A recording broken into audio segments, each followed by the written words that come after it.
কোনোদিন একটা মানুষকে আমি সরি ছাড়া তর্ক করি নাই ভাইজান। তা আমার এই 8 বছরের মাসুম একটা বাচ্চা, কি অপরাধ? আমি এই কলজাটা ছাড়া আমি থাকবো কেমনি? আমার এই বাচ্চাটা আমি ঘরে ঢোকার আগে ফ্রিজের মধ্যে আমার জন্য শরবত বানায় রাখে। আমার বড় মেয়ে না, আমার ছোট মেয়ে, 8 বছরের মেয়ে। বাবা শরবত ছবি এখানে লাগায় রাখছে, বাবা তুমি আমাকে নিয়ে যাবা। আমি বলছি, আল্লাহ বাবা তুমি আল্লাহর কাছে যাও, আমার তো নেওয়ার দিয়ে যাওয়ার ক্ষমতা নাই। আমার মেয়ে আল্লাহর কাছে চলে গেছে, আমার মেয়ে আল্লাহর কাছে চলে গেছে।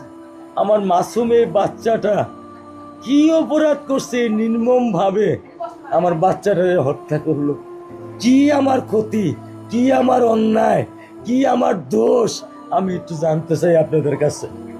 আমার যদি কোনো দোষ থাকে, আমার কোনো যদি অন্যায় থাকে, প্রকাশ্যে আপনারা আমার ফাঁসি দিয়ে দেন। আমি এই বাচ্চাটা ছাড়া আমি থাকবো কেমনি? আমি কেমনি আমার এই কলজা টুকরা ছাড়া আমি থাকবো?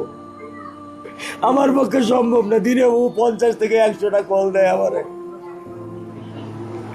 বাবা তুমি কখন আসবা, বাবা তুমি কখন আসবা, বাবা তুমি কখন আসবা। 8টা বছর আমি আমার বুকের এই ঘরে ঘুম পাড়াইছি। আমি আজকে আমি কার সাথে ঘুম আসবো? আমি কি দিয়ে মনে সান্ত্বনা দিব? আমার অপরাধ কি?